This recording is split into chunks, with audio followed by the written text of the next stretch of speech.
Oi pessoal, sejam muito bem-vindos a mais um vídeo aqui no canal. Tô aqui com o meu tablet porque eu deixei uma foto aqui na aba comunidade no YouTube pedindo para que vocês me enviassem perguntas e hoje eu vou respondê-las aqui para vocês. Tem muita pergunta legal e tem muitas perguntas, então bora lá começar porque eu tenho certeza de que esse vídeo vai ficar bem longo e eu quero responder a maior quantidade de perguntas que eu conseguir. Antes de tudo, quero só te pedir para deixar um gostei nesse vídeo se você gosta do conteúdo que eu posto aqui no canal. Deixa um hype pra mim se aparecer essa opção pra você e não se esquece de conferir os links aqui embaixo. Você pode se tornar um membro do canal a partir de R$10 mensais e assim você apoia o meu trabalho. E você pode usar também o meu link da Amazon pra comprar qualquer coisa lá pelo site e assim uma pequena comissão vai pra mim e você me ajuda. A primeira pergunta é a seguinte: Gabi, sei que passou pela transição capilar quando estava grávida do Timóteo. Tem alguma dica, motivação para quem está nesse processo? Um beijo, amo te acompanhar por aqui. Um beijo pra você. E assim, a minha principal dica é: já que seu cabelo não tá numa fase muito boa, porque você tá com aquelas duas texturas, realmente não é legal.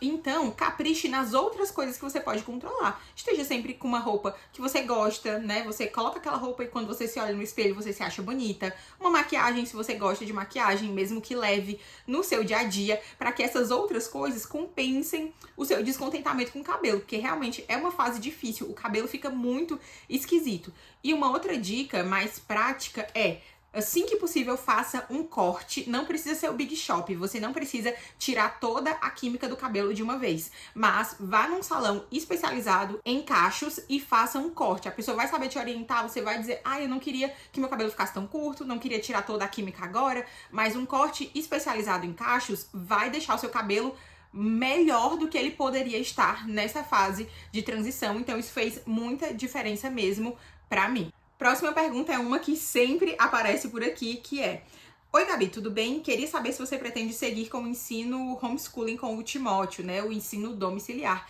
E essa sempre foi uma intenção pra nós, né, aqui em casa. E é interessante porque essa pergunta sempre aparece e eu fico pensando: meu Deus, será que já tem um conselho tutelar monitorando a gente? Porque essa pergunta sempre aparece. Mas eu também sei que chegam pessoas novas com muita frequência aqui no canal, então é uma pergunta válida, né? E sim, pretendemos praticar o ensino domiciliar com o Timóteo. A gente acredita que as nossas inclinações, o nosso estilo de vida, até mesmo os nossos trabalhos são muito propícios a isso. A maneira como o Pedro e eu, como a gente funciona, né? A gente acha que o homeschooling não é só que a gente quer tirar o Timóteo da escola. É porque a gente tem a capacidade de proporcionar um ambiente de ensino muito rico para ele. Então essa é a primeira e principal motivação para nós fazermos, né, praticarmos o ensino domiciliar. Eu não uso essa nomenclatura ainda, apesar de que ensino domiciliar se dá muito na atmosfera da casa, né? Então é algo que acontece desde que a criança nasce, se você for intencional. E isso nós temos feito. Mas o Timóteo ainda não tá numa fase escolar para eu poder dizer, não, que ele estuda em casa, né? Porque ele nem tá numa idade escolar ainda, ele tem apenas 2 anos e meio. E uma outra pergunta sobre esse assunto também é: que tipo de material, que tipo de currículo, linha de ensino a gente pretende seguir? E a gente ainda tá na fase de estudar. Eu tô fazendo algumas atividades com ele do currículo Mainha Me Ensina, e eles são bem baseados, primeiro, na antropologia cristã, numa cosmovisão reformada, e também na neurociência aplicada à educação. Enfim, é uma ciência que basicamente olha ali para o desenvolvimento da criança e encaixa aquilo que ela deveria aprender na faixa etária correspondente. É bem interessante, mas nós ainda estamos estudando. Então, eu flerto muito com a Charlotte Mason, flerto muito, assim, tudo que eu vi até agora achei muito legal. Esse ano eu tô para ler o livro dela, Educação no Lar, o primeiro volume. E aí, a gente também quer ver alguma coisa de método clássico. A gente tem vários livros sobre método clássico aqui. Inclusive, perguntaram aqui se a gente já leu o Trivium, né? O Ensinando o Trivium. A gente tem aqui em casa. O Pedro tem vários livros sobre educação clássica aqui. Então, a gente flerta com várias coisas. Aqui no Brasil, eu sei que o homeschooling é algo muito... Geralmente, quem fecha com o método é muito fechado mesmo com aquele método, mas pelo menos lá fora, assim, nos Estados Unidos principalmente, eu vejo pessoas mesclando currículos com muito mais naturalidade, porque lá existe uma abundância muito maior de currículos, né? Então eu entendo esse movimento acontecer por lá, mas a gente pretende muito, na verdade a gente ainda tá estudando, né? Mas eu gosto da ideia de mesclar coisas também. Tem uma pergunta aqui bem interessante. Você comentou no último vídeo que segunda costuma ser um dia ansioso para você. Poderia falar um pouco mais sobre a ansiedade e como lida com ela no dia a dia, além do exercício que você comentou que ajuda. Você fica ansiosa, às vezes, na rotina no lar com criança? Estou perguntando porque é algo que acontece comigo, principalmente na parte da manhã, que tem a comida. Assim, a segunda-feira é um dia ansioso pra mim, porque eu saio do final de semana em que há uma quebra de rotina. E aí, já respondendo sua pergunta, ter uma rotina, ter uma previsibilidade acalma os meus divertidamente. Eu sei que a maioria das pessoas gosta de certa previsibilidade, as crianças precisam muito de previsibilidade, de rotina, então eu tento manter certa previsibilidade aqui em casa. E a segunda é ansiosa pra mim, porque por mais que o domingo seja um dia de descanso, é um dia em que eu saio da rotina. E na segunda tudo tem que voltar ali. Se foi um domingo tranquilo, a casa não tá tão bagunçada, as coisas estão mais ou menos no lugar, aí é melhor. Mas a segunda pode ser também que a gente saia, que a gente vá pra igreja e vai encontrar com amigos e receba gente em casa. E aí pode ser que a segunda, a casa amanheça muito bagunçada, as coisas amanheçam de pernas pro ar e as demandas já estão ali, né? A vida não para.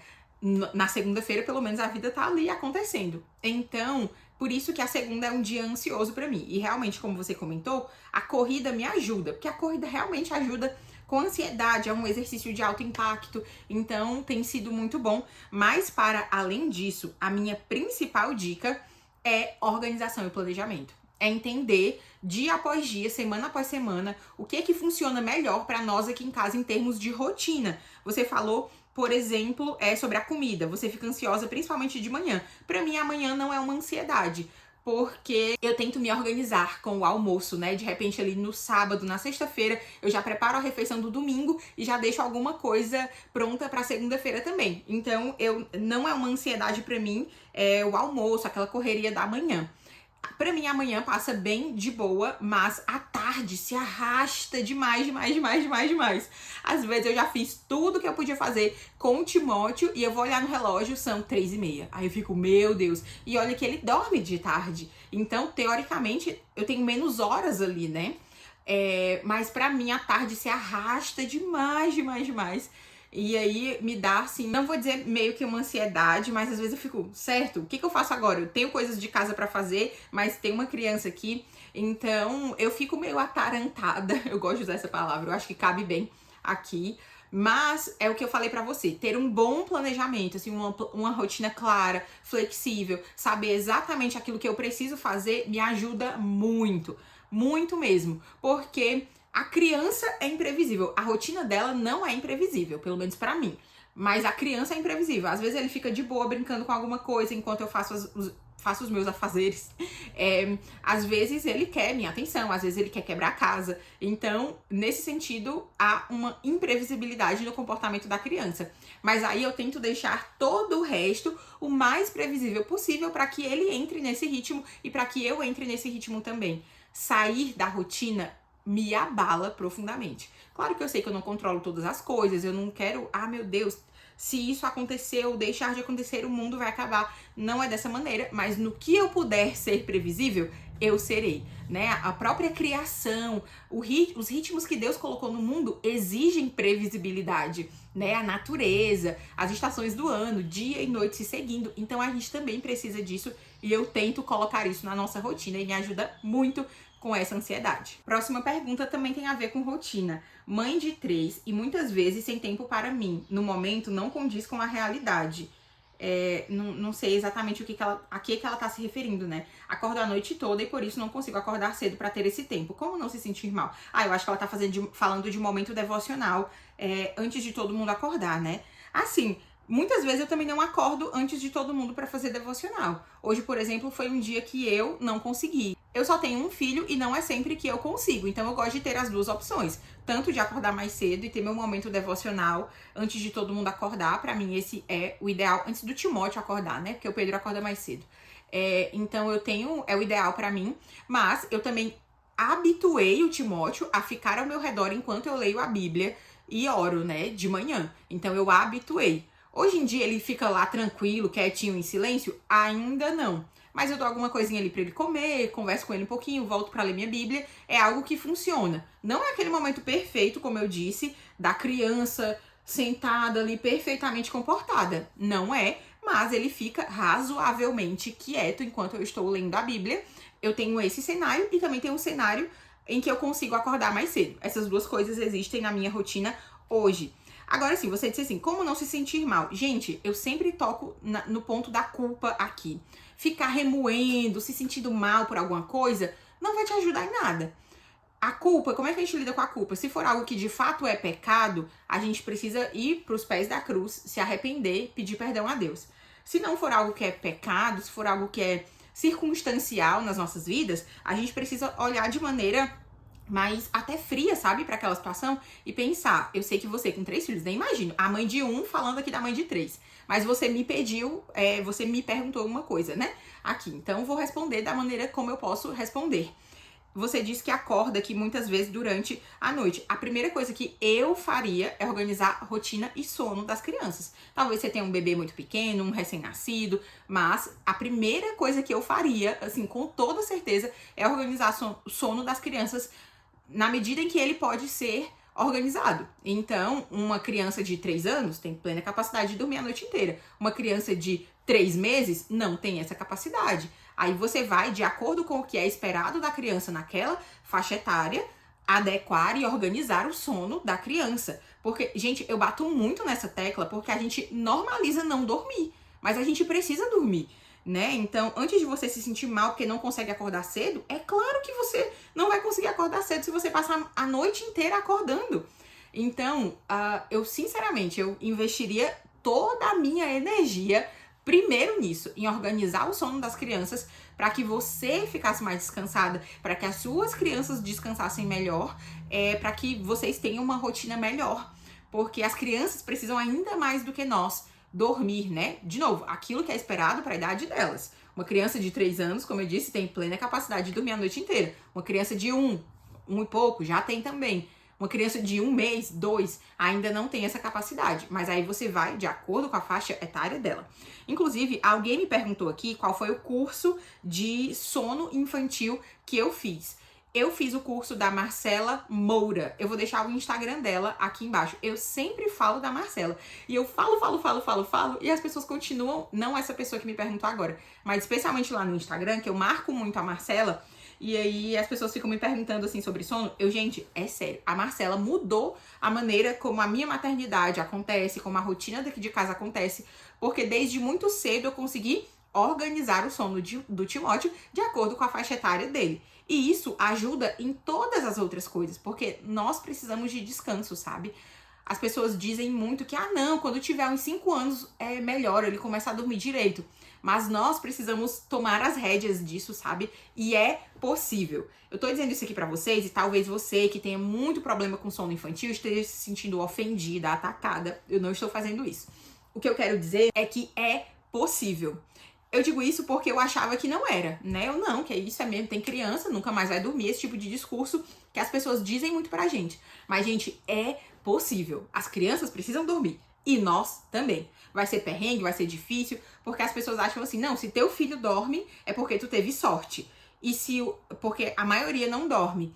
Mas é possível você ordenar a rotina da criança e ordenar o sono dela para que ela durma. É possível. Claro que tem muita gente que fala muita baboseira sobre sono infantil hoje na internet. Por isso que eu recomendo que você procure alguém de confiança. E eu recomendo a Marcela porque ela é uma cristã, antes de ser uma consultora de sono infantil, ela é uma cristã muito piedosa, uma mãe de 5 filhos muito dedicada, que se os filhos dela não dormissem, a vida dela seria um caos, né? Então, você vê muito na prática as coisas que ela fala sobre rotina, né? Então, eu recomendo a Marcela, assim, de olhos fechados. De novo, eu sei que tem muita baboseira sobre sono infantil dizendo, é deixar a criança chorar até aprender a dormir sozinha. Isso não tem nada a ver com educação do sono. Isso não tem nada a ver mesmo. Aí tem muita gente que deixa de qualquer jeito o sono porque pensa, não, ou é desse jeito, ou então é deixar chorar até a criança cair de cansaço. Isso não existe, gente. Isso daí é uma boa consultora de sono não vai chegar pra você e só dizer deixa seu filho chorar até cair pra trás de exaustão. Isso nem é consultora de sono, né? Pra que ela teria essa profissão se fosse pra deixar o menino chorar até cair de exaustão? Então, existe um meio termo, né? Nem o caos do sono e também nem a negligência de não amparar a criança. Existe, não vou dizer nem um meio termo, existe uma maneira correta de conduzir esse sono do seu bebê ou da sua criança. Vai ser bom pra todo mundo. Tem muitas perguntas sobre maternidade. Gabi, tem uma bebezinha de 1 ano e 3 meses. Estou tentando ler mais em voz alta para ela, mas a leitura sempre acontece com ela pra lá e pra cá fazendo bagunça. Alguma dica? Você está no caminho certo. É exatamente desse jeito que a leitura com uma criança de 1 ano e 3 meses vai acontecer. É ela indo pra lá e pra cá e fazendo bagunça. É exatamente isso. A gente pensa que porque pra uma coisa dar certo, deixa eu limpar os meus óculos aqui, que pra uma coisa dar certo, ela tem que acontecer, é igual o devocional que eu falei anteriormente, assim, com você plena, a criança ali, ó, sentada, de perninhas cruzadas, bem concentrada. O Timóteo tem esses momentos, mas eu leio pra ele desde que ele nasceu. E com a leitura é uma das pouquíssimas coisas que faz o Timóteo ficar quieto. A grande maioria ele fica tocando terror, correndo pela casa. Deixa eu só fazer um parêntese pra vocês. Minha mãe tá aqui, né? Fazia mais de 1 ano que ela não via o Timóteo. E aí, assim, faz 4 dias que ela tá aqui. E ela ficou impressionada como o Timóteo é agitado, como ele não para quieto, como ele faz bagunça. E ela ficou assim, meu Deus! Assim, muitos avós têm essa reação porque faz muito tempo que eles tiveram contato com criança pequena, né? Mas eu disse assim, mãe, é o normal. Aí ela ficou, mas ele não te deixa fazer nada. Mãe, eu faço as coisas com ele ao meu redor. Só que eu sou interrompida 1 milhão de vezes. Eu demoro muito mais pra fazer as coisas. Então, gente, isso aí é o normal. Não ache que porque sua criança não para quieta, ela não tá entendendo, ela não tá ouvindo. Muitas vezes você vai ler enquanto ela tá fazendo outras coisas mesmo. O importante é você perseverar nesse hábito, e à medida em que você for perseverando, você pode chamá-la cada vez mais para sentar, você pode botar um tapetinho no chão e dizer, olha, agora é hora da historinha, olha que tapete legal, esse tapete especial, comprar uma cabaninha daquelas de leitura e usar algum recurso para que ela fique um pouco mais quieta, mas não esperar que ela fique quieta 100%, especialmente se você tá lendo agora, né, se você tá tentando ler mais agora, porque isso é um hábito também. À medida em que a criança vai crescendo, até os livros, ela vai se apegando aos livros. Muitas vezes, a primeira vez que você lê um livro para criança, ela não tá nem aí pro livro. Aí depois ela vai se apegando àquilo ali e vai tendo cada vez mais interesse. Então, minha dica é, persevere. Sua filha só tem 1 ano e 3 meses, então você tem uma vida inteira de leitura com ela pela frente. Tem uma pergunta aqui curiosa. Como iniciar os estudos sobre a religião católica? Vou voltar para a igreja e gostaria de estudar sobre. Amada, eu não sou católica. Eu não sou católica, então, obviamente, eu não vou te recomendar nenhum tipo de estudo acerca disso. Eu tenho seguidoras católicas, muitas seguidoras, até apoiadoras católicas, e eu respeito, mas, obviamente, a gente diverge. Se a gente não divergisse, eu estaria na igreja delas ou elas estariam na minha igreja, né? Então, eu sou protestante, daquelas mais protestantes que tem. Aquelas muito reformadas, mas muito reformadas mesmo. A mais reformada que você imaginar por aí, né? Então, eu sou muito reformada até o talo mesmo.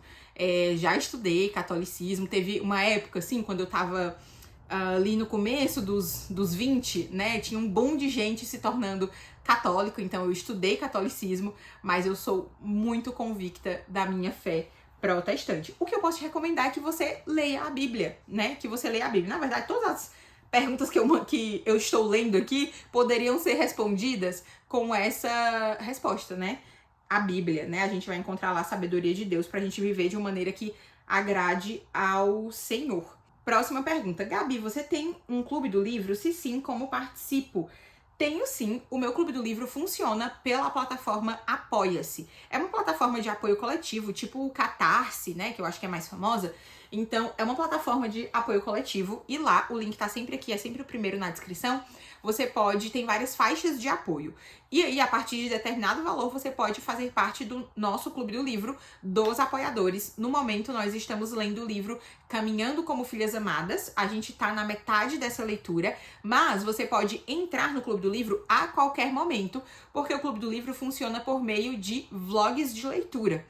Eu já tive clubes do livro online, vários, mas eles funcionavam por meio de lives. Só que o que acontece? É muito difícil casar a agenda de muitas pessoas. Às vezes de 2, 3 já é difícil, imagina de várias, né?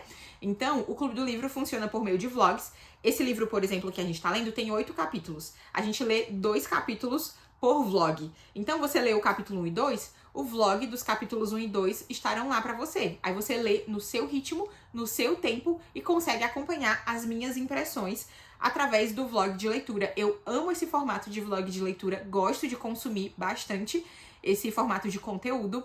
E, além disso, se você, por exemplo, não quiser ou não pode ler o livro do momento no clube, você pode simplesmente assistir os vlogs, porque aí você não vai pegar a totalidade do conteúdo daquele livro, mas você vai ter uma noção daquilo ali. Eu tento sempre explicar bastante as coisas para que quem não leu o livro, mas quer saber um pouquinho mais sobre ele, consiga também se apropriar daquele conteúdo de alguma forma. Então, os nossos encontros, né? Na verdade, o nosso Clube do Livro funciona dessa forma. O primeiro link aqui na descrição. Tem 2 perguntas aqui sobre morar perto ou longe da mãe ou dos sogros. A primeira delas é assim: já pensou em morar perto dos seus sogros? Você já comentou que o Timóteo fica com eles a cada 15 dias. Mais próximo, ele poderia ficar mais vezes e ser uma ajuda para vocês.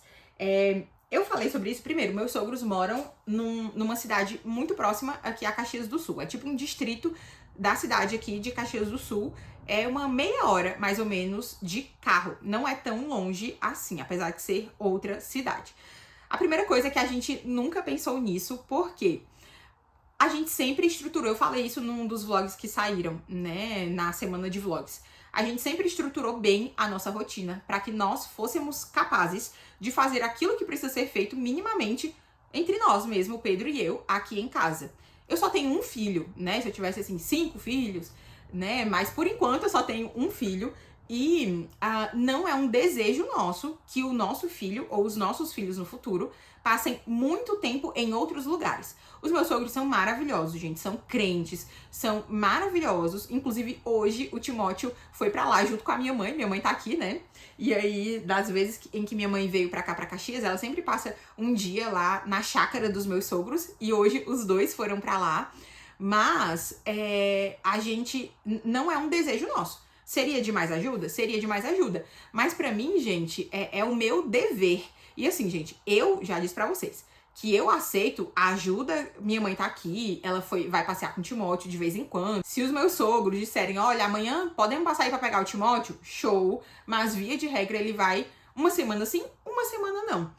E pra gente é o ideal. É ótimo, não fica pesado pra eles. E não fica ruim pra gente, porque nós somos os principais responsáveis pela educação do Timóteo. Ele tá num momento de formação muito importante e muito especial nessa fase ali dos 2 anos. Então, a gente é muito intencional na criação, na educação dele. E, de novo, os meus sogros são maravilhosos, mas os pais somos nós. É a gente que tá conduzindo ali. Na Bíblia, obviamente, meus sogros também seguem a Bíblia como regra de fé e prática, mas a maneira como a gente escolheu tocar as coisas, a nossa cultura familiar está sendo construída nos detalhes. Os detalhes aqui em casa, a maneira como a gente responde o Timóteo, a maneira como a gente conduz as situações, são muito pensadas. Então, seria bom ter mais tempo livre? Seria, mas eu entendo que esse não é o momento de ter tempo livre. Esse é o momento de ser ultra, mega, power, blaster intencional na educação do nosso filho. E se, por exemplo, a gente morasse mais perto, eu imagino que você não tenha em mente de, sei lá, ir uma vez por semana. Porque ele vai uma semana sim, uma semana não. Geralmente, quem mora muito perto dos pais pensa em 3 vezes por semana, vai toda tarde. Isso não funciona, pelo menos pra gente, pra aquilo que a gente tá fazendo. Se essa é a sua realidade, não se sinta culpada. Você tá aí construindo a sua família, a cultura da sua família, biblicamente, eu espero, né? Da melhor maneira que você consegue, essa é a sua realidade. Mas na nossa cabeça, na nossa realidade, da maneira como as coisas são feitas, a gente prefere estar com ele de maneira bem intencional e a gente organiza a nossa rotina de maneira que, óbvio, é uma rotina puxada. Ter filho, gente, é puxado. É o trabalho mais puxado do mundo. Não tem feriado, não tem, tô doente, vou ficar aqui deitado, mas essa é a fase de vida em que nós estamos. E apesar disso, como eu já comentei com vocês nesse outro vlog, que quando esse vídeo de perguntas e respostas for ao ar, esse vlog já vai ter saído. A gente estrutura a nossa rotina daqui de casa de maneira que nós tenhamos tempo de descanso, tempo de casal, tempo, no meu caso, para trabalhar, porque eu trabalho com a internet, né? Eu não fico exclusivamente em casa, apesar de eu trabalhar em casa. Então, eu organizo a minha rotina para que cada coisa esteja no seu devido lugar. Isso acontece de maneira linda, maravilhosa, perfeita? Não, já falamos sobre isso nesse vídeo. Mas eu tenho um momento para cada coisa. Eu tenho um período de descanso diário, tanto no meio do dia, ali quando o Timóteo dorme, como à noite também, que eu trabalho quando ele dorme e depois eu descanso. Vou dormir cedo, vou ler meu livro. Tem o domingo também, que é um dia separado para o descanso. E sempre que eu ou o Pedro podemos, a gente está sempre proporcionando uma tarde off, uma noite off pro outro. Eu disse off, mas seria livre, né? Então, o Pedro ficou com o Timóteo uma vez para ir pro cinema. Eu já fiquei com o Timóteo pro Pedro ir pro cinema. Como o trabalho do Pedro é mais flexível, isso colabora muito. Ele trabalha bastante, mas o trabalho dele é flexível, ele é professor particular de inglês. Então, sempre que possível, nossa, tô muito cansada. Nossa, meu Deus do céu, tô arrancando os cabelos, tô muito estressada.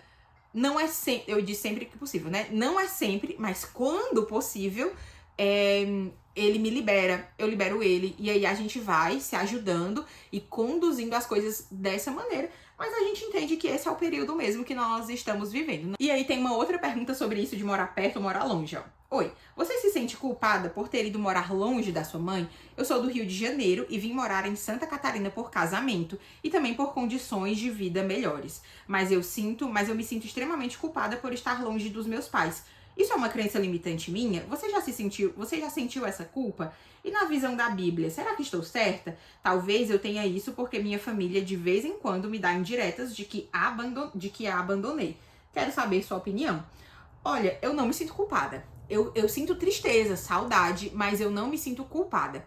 Uma coisa que eu aprendi com um pastor amigo meu, que inclusive é nosso padrinho de casamento, é que nós não somos responsáveis pelos nossos pais da mesma maneira que nós somos responsáveis pelos nossos filhos. Nós devemos honra aos nossos pais, mas é muito fácil a nossa vida mudar. Então você precisa se mudar porque casou. Você precisa se mudar por causa de um emprego. Você precisa se mudar porque, sei lá, tá doente e precisa de um tratamento em outro lugar.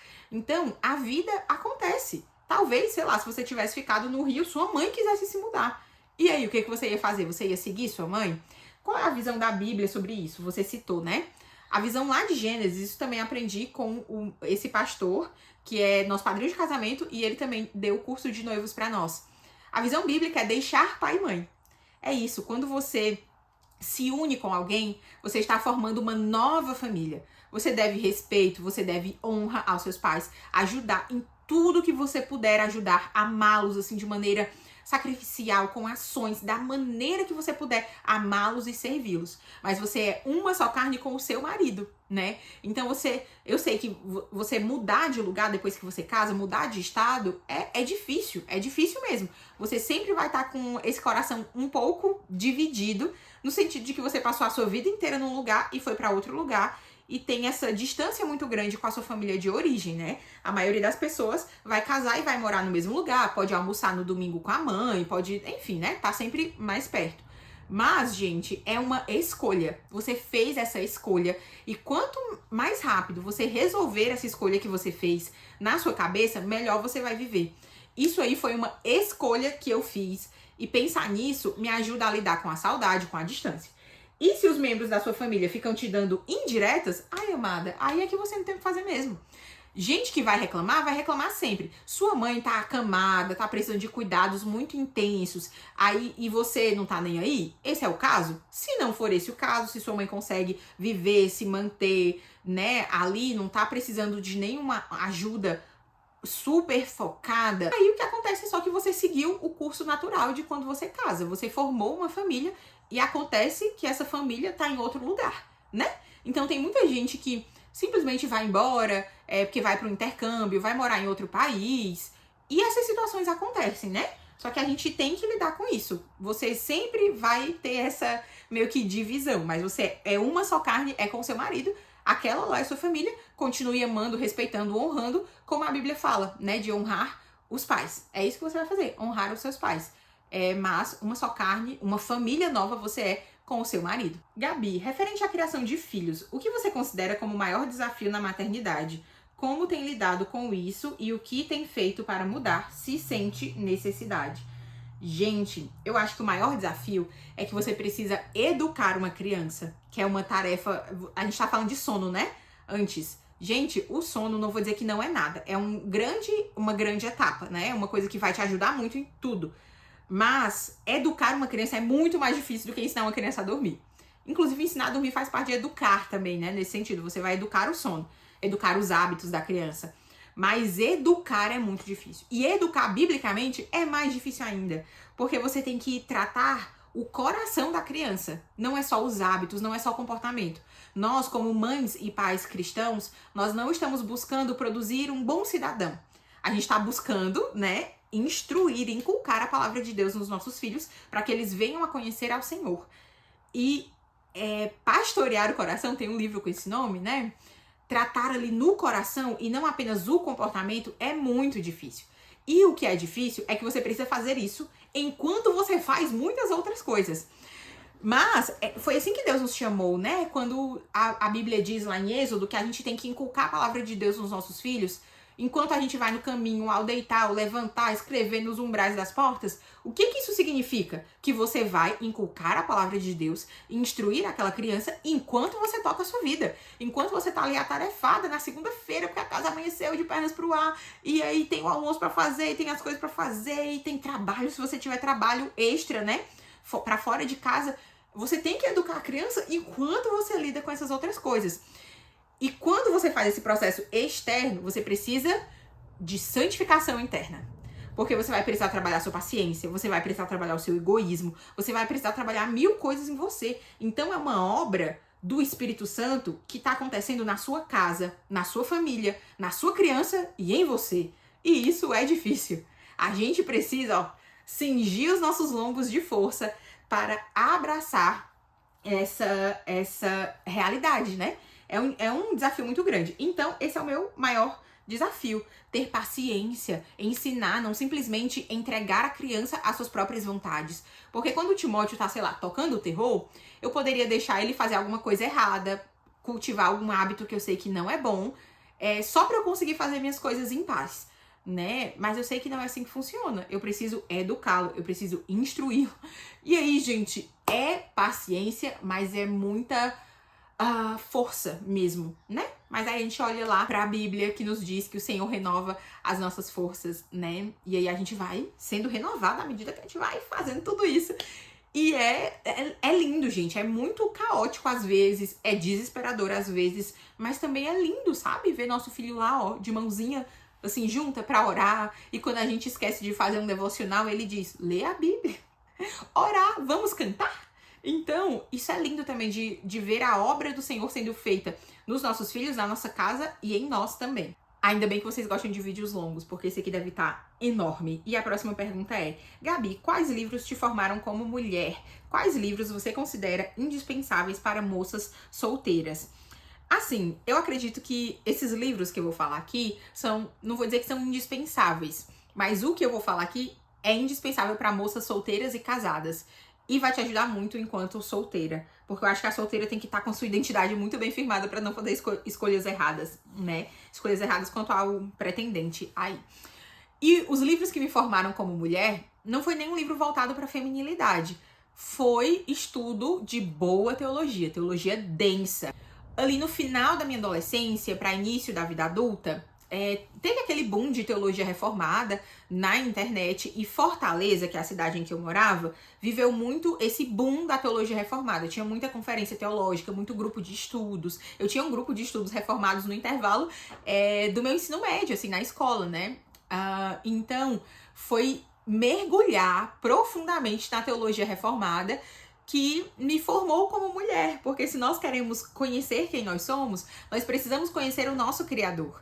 E via de regra, infelizmente, os conteúdos direcionados para mulheres querem dar as coisas muito mastigadas. Olha, mulher é isso, mulher é aquilo, 7 passos para ser a mulher não sei o quê, 10 passos para fazer isso.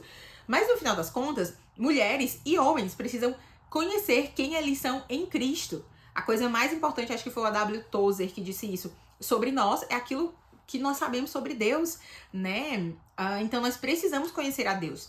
Mas assim, se você é solteira e tem mais tempo, eu te recomendo, assim, mergulhar mesmo. Pega uma teologia sistemática, pega o livro As Maravilhas de Deus, do Herman Bavinck, e vai ler, vai conhecer a Deus. E esse As Maravilhas de Deus, vou deixar o link aqui embaixo, esse livro especificamente é um deleite. Então, vai estudar teologia pesada. Teologia, assim, boa mesmo.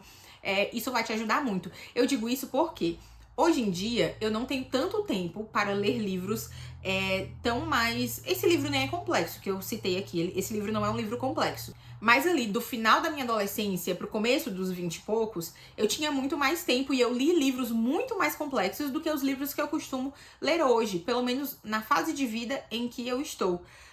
Então, esse arcabouço de teologia sólida que eu construí lá atrás me ajudou muito e me ajuda muito, porque a teologia, aquilo que nós sabemos sobre Deus, impacta a maneira como nós vivemos as nossas vidas. Então a gente acha que doutrinas da Trindade, a dupla natureza do Redentor, soberania de Deus, que isso é uma coisa muito elevada, que isso é para acadêmico, para seminarista, e a gente mesmo precisa de uma coisa mais pé no chão, mais dia a dia. Mas quando eu descobri que toda essa teologia robusta e pesada tinha impacto e tem impacto direto na maneira como eu faço as coisas na minha vida, nossa, isso mudou a minha cabeça. E isso é maravilhoso. Eu tive esse tempo enquanto eu era solteira, né? Eu tinha mais tempo, então eu mergulhei aí, ia para todos os eventos que eu podia, conferência teológica, lia livros bem mais complexos do que os livros que eu leio hoje, e isso me ajudou e me ajuda muito. Eu sempre digo aqui, vira e mexe eu recebo o comentário, né? Gabi, te acho muito sábia. E tipo assim, eu louvo a Deus, é pura graça de Deus, né? Tudo de bom que tem em mim é pura graça de Deus. Mas eu digo, mas não, né? Não tenho mais aí, é realmente só a graça de Deus. E a graça de Deus se manifestou na minha vida, inclusive me dando esse desejo de ler bons livros, de ler boa teologia. E boa teologia, ir para a Bíblia, estudar a Bíblia, ler a Bíblia todos os dias, ler a Bíblia extensivamente. E isso me deu esse arcabouço. Hoje, como mãe de uma criança pequena, eu não posso fazer isso na quantidade, no volume que eu fazia quando eu era solteira, quando eu era mais nova. Mas isso, nossa, fundamentou muito bem a minha vida. E sobre livros específicos, né, livros indispensáveis, tem um vídeo aqui que é os livros que mudaram a minha vida. Acho que é esse o título. E lá tem livros excelentes. Tem o Deleitando-se na Trindade, do Michael Reeves. Esse eu acho um livro indispensável para todo cristão, porque nós precisamos conhecer a Deus e conhecer a doutrina da Trindade é fundamental para conhecer a Deus. Então, nesse vídeo você vai encontrar vários livros de teologia. Tem uns mais complexos, eu não acredito que tenha nenhum muito complexo lá. A maioria é mais tranquilo mesmo de ler. Mas eu acho que são bons livros, boas indicações. E antes desse canal ser um canal de conversas como essa aqui, e de vlogs, eu só fazia resenha de livros, lista de livros. Então você vai encontrar muito conteúdo sobre livros nos vídeos mais antigos daqui do canal. A próxima pergunta é bem interessante. Gabi, poderia dar dicas práticas de como fazer amizades na igreja? Eu sou bem tímida e tenho bastante dificuldade com isso.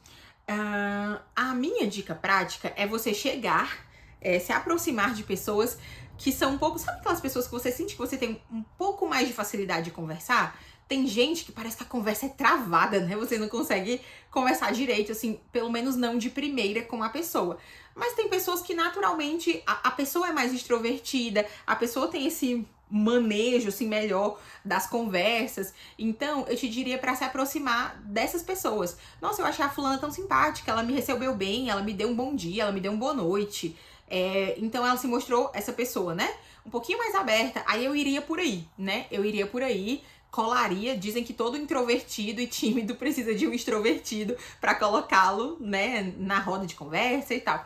Então eu me agarraria numa pessoa que fosse um pouco mais aberta, que tivesse, se você não tem essa facilidade, se agarrar em alguém que você percebe que tem uma facilidade um pouquinho maior. E se você tiver condições de receber alguém na sua casa, eu convidaria essa pessoa para um café.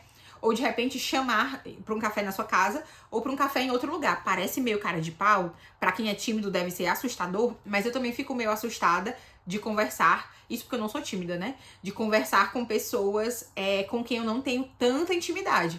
Mas aí, num ambiente um pouquinho mais controlado, grupos menores, talvez você consiga se aproximar melhor das pessoas, sabe? Então, se tem ali, não sei quantos anos você tem, não sei em que fase de vida você tá, mas de repente você é jovem, aí tem um grupo de jovens da sua igreja. Ai, gente, pra mim era o terror, muita gente reunida, e aí muito falatório, assim. E se eu não conhecesse as pessoas, eu me sentia um peixe fora d'água. Então procurar ambientes mais controlados. De repente chamar duas amigas que você vê que não são tão amigas, mas como eu disse, estão um pouquinho mais abertas, e chama pra tomar um café. Vai parecer muito esquisito você chamar alguém pra tomar um café do nada, mas aos poucos essa estranheza vai sendo quebrada. A próxima pergunta: fale sobre etiqueta e feminilidade. Gostaria de indicação de livros cristãos com esse tema para minha filha de 15 anos e para mim. Gente, eu não sei nada sobre etiqueta. Nada mesmo. Eu tô lendo o livro The Life Given Home, da Sally Clarkson. E tem, assim, uma seção curtinha em que ela fala sobre etiqueta. Na verdade, ela fala sobre boas maneiras. E aí ela fala que é bem interessante, que no geral, boas maneiras, pelo menos, né, que é diferente da etiqueta, porque a etiqueta tem regras, tem coisas muito próprias da etiqueta. As boas maneiras é basicamente ser gentil, ser cordial, servir ao próximo. Isso são valores cristãos, né? Colocar o outro em primeiro lugar, honrar a quem merece honra, colocar os interesses do outro, né, acima dos seus, servir as pessoas. Tudo isso é serviço. Jesus fez isso. Então, eu não, sinceramente, eu não me preocupo muito com regras de etiqueta. O meio em que eu vivo não tem muito essa necessidade. Não, pera, o prato precisa estar aqui, o copo precisa estar aqui, o garfo e a colher e não sei o quê. E aí tem que ser assim, tem que ser assado. Sinceramente, esse é um campo que eu não entro muito. Não é um campo de interesse meu, mas eu busco sim receber bem as pessoas, acolher bem as pessoas, ensinar e aprender, né? Gentileza, cuidado com o próximo, tudo isso aí eu busco ao máximo. Então, um livro que eu posso te indicar para que você leia com a sua filha é O Que é uma Família, da Edith Schaefer. Nesse livro, a Edith é maravilhosa, e nesse livro ela fala muito sobre esse cuidado de uns para com os outros, né? Então, eu acho que isso, especialmente para mulheres, claro que homens também devem cuidar, mas esse cuidado mais refinado de transformar uma casa em um lar, por exemplo, é muito próprio da mulher. E a Edith Schaefer fala muito sobre isso nesse livro O Que é uma Família. Sua filha só tem 15 anos, mas eu acho que poderia ser uma leitura muito legal para vocês duas. Com relação à etiqueta, realmente eu acho que não é algo que todo mundo precisa dominar e toda mulher precisa dominar. Porque, sinceramente, agora falando uma coisa bem particular, eu acho que a etiqueta até barra um pouco a hospitalidade, sabe? De você precisar ter determinadas coisas e você precisar de agir de determinado jeito. Soa até antinatural em alguns momentos. Não tô dizendo que, nossa, é ruim, não estude etiqueta e tal. Mas eu não acho que seja uma coisa... Assim, você me perguntou e não é uma coisa que eu conheço muito. Eu nem conheço e nem acho que isso seja o principal, o mais importante. Tem uma pergunta bem interessante. Gabi, se vocês ganhassem 3 desejos, sendo um destino de férias em família, um café super faturado com um escritor e 3, um presente de luxo para você, quais seriam suas escolhas? Olha, legal, bem interessante.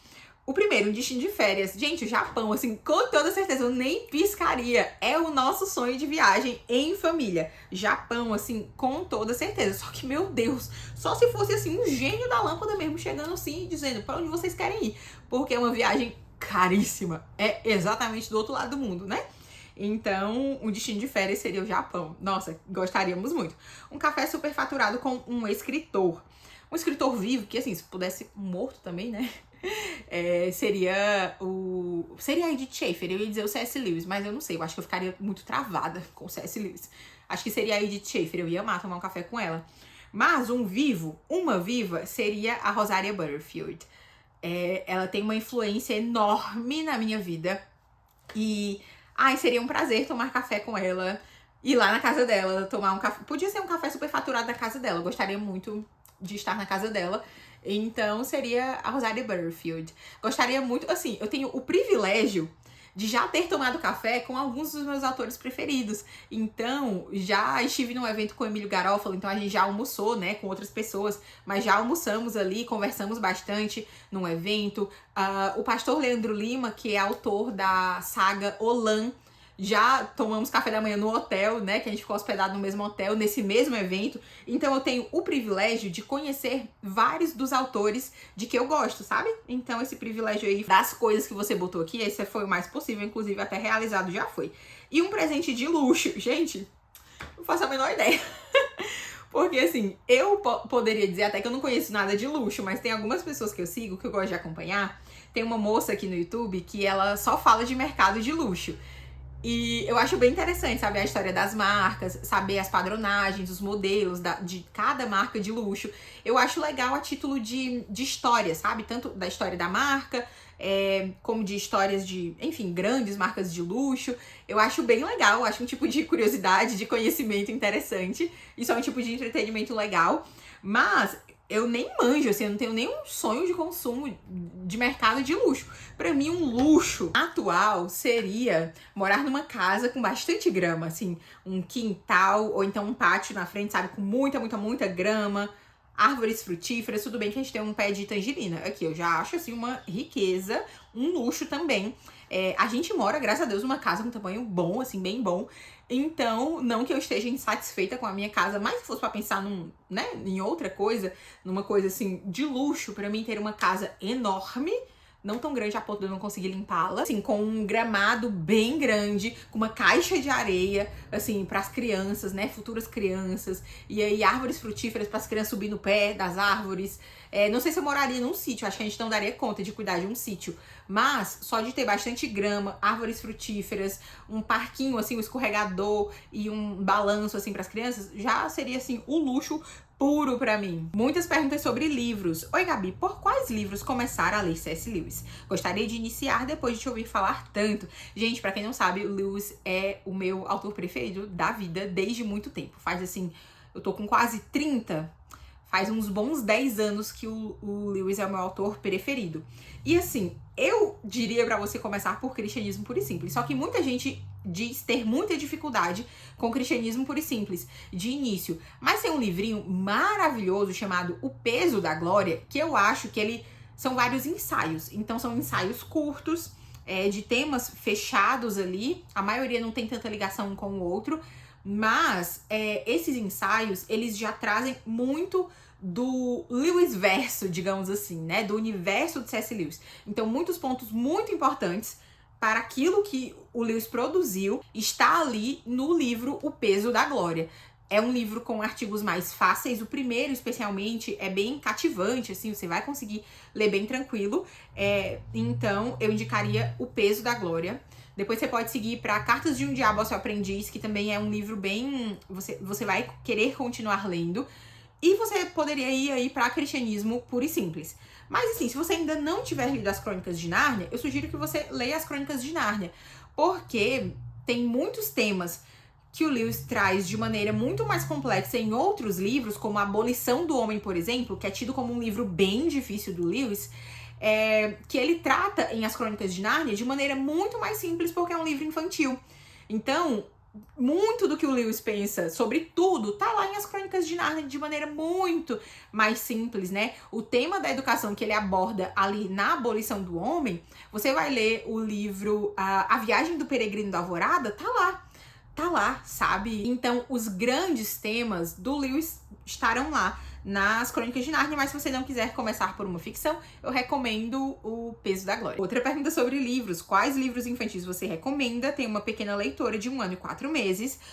Eu tenho um vídeo aqui no canal em que eu mostro a maioria dos livros infantis que nós temos aqui em casa. É um vídeo que tá um pouco desatualizado, porque faz mais de 1 ano que eu gravei, mas lá tem muitas indicações mesmo. Eu vou deixar o link aqui e também vou deixar o link da minha página na Amazon com indicações de livros infantis. E aí você vai conseguir ter acesso aos nossos livrinhos preferidos. A próxima pergunta, Gabi, como fazer para trazer as verdades da Bíblia para a vida diária, sobretudo o que lemos no Antigo Testamento? Eu leio a Bíblia todo dia, mas tenho bastante dificuldade de traçar paralelos. Obrigada. Assim, muito do meu canal é sobre isso, né? Sobre trazer as verdades bíblicas para o chão da vida, para a vida ordinária. Mas o que eu diria para você fazer é que você estude o método indutivo de estudo bíblico.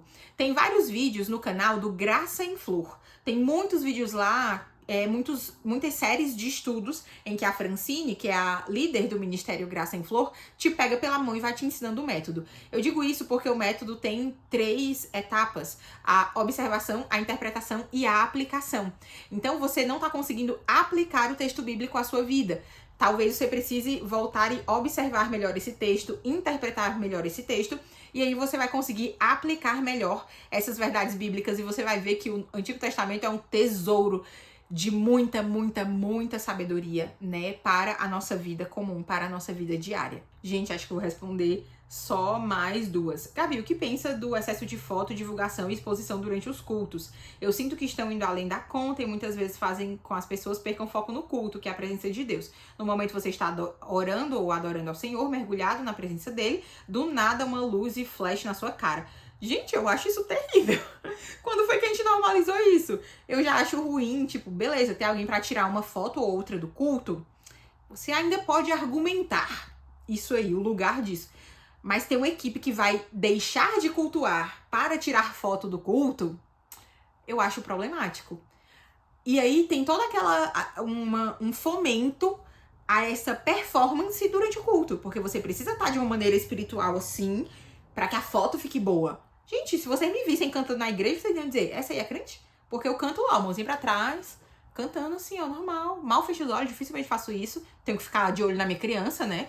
Então, eu acho problemático das mais diversas maneiras que a gente precisa prestar atenção no culto. Acho muito problemático mesmo. A última pergunta. Lembro de você ter comentado em um dos seus vídeos que já serviu no Ministério Infantil, ou que chegou a dar aulas para crianças na sua antiga igreja. Conta pra gente como foi essa experiência e qual é a sua opinião sobre as igrejas que realizam o culto Kids simultaneamente enquanto acontece o culto no templo principal.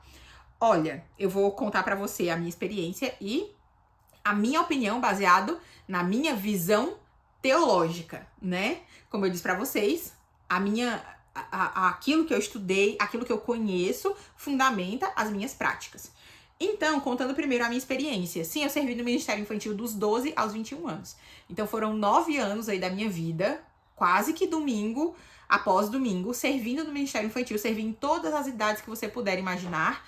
E já dei aula na escola bíblica também. Já dei aula para criança, já dei aula para adolescente também. E nesse período, dos 12, obviamente, eu não sabia de muita coisa, até os 21, eu não tinha uma opinião sobre culto infantil. Todas as igrejas que eu conhecia tinham culto infantil, ou kids, como você chama aqui, né? Todas as igrejas. Eu acho que tinha uma igreja que eu tinha ouvido falar que não tinha. E essa era a minha visão até então. Mas estudando mais teologia reformada, estudando melhor o que é o culto, né? Eu discerni que o culto é um só. Então, quando você separa a criança, você está privando a criança do culto. Gente, você pode ser professor de escola bíblica, eu também já fui, de escola bíblica, de culto infantil, do que for. Você pode ter uma visão diferente da minha. Diante daquilo que eu vejo como uma teologia bíblica do culto, o culto é o ajuntamento solene de todo o povo de Deus e as crianças fazem parte do culto. Quando eu tiro as crianças do culto, eu tô tirando as crianças do culto. É isso. Não tô dizendo, você pode dizer, mas as salinhas professoras são ótimas, elas ensinam de acordo com a linguagem da criança. Mas o objetivo do culto, eu não vou dar uma palestra sobre esse assunto, você pode pesquisar depois se você tiver curiosidade. Aqui no YouTube tem muita coisa. Meu objetivo não é esse aqui, e eu não estou atacando, dizendo que, meu Deus do céu, né, porque na sua igreja tem cultinho, ou se você é professora do culto infantil, na minha igreja tem. E eu sei que eles conduzem muito bem o culto, mas o culto é um só, e é nisso que eu acredito, tanto que o Timóteo fica com a gente, culto é o só, não existe 2 cultos. O culto é a santa convocação do Senhor, reunião do povo de Deus, ajuntamento solene do povo de Deus. É nisso que eu acredito. É nisso que eu acredito. Não tô te atacando, não tô brigando com você. Não tô saindo da tela, indo aí na sua casa pra atacar uma machadada na sua cabeça, viu? Tô respeitando vocês, me respeitem se vocês tiverem opiniões diferentes. Porque sempre que esse assunto surge, aí tem um monte de gente que não, mais não sei o que, não. Eu não tô discutindo com ninguém. Tô só dizendo naquilo que eu acredito, né? E aí, a minha experiência foi que gente, é muito difícil. Minha igreja fazia um trabalho muito positivo, especialmente com crianças de uma comunidade assim do lado. Então, tinha um trabalho muito positivo. Mas eu não acredito que esse seja o ideal. Escola dominical, outros momentos são maravilhosos, mas na hora do culto, é o culto, todo mundo junto. E agora eu vou me despedir de vocês, gente, porque esse vídeo já tá enorme. Eu espero que vocês tenham gostado. Minhas opiniões, não me batam aí nos comentários. Antes de finalizar, eu quero agradecer mais uma vez aos apoiadores aqui do canal. Muito obrigada, pessoal. Até o próximo vídeo. Deus abençoe vocês.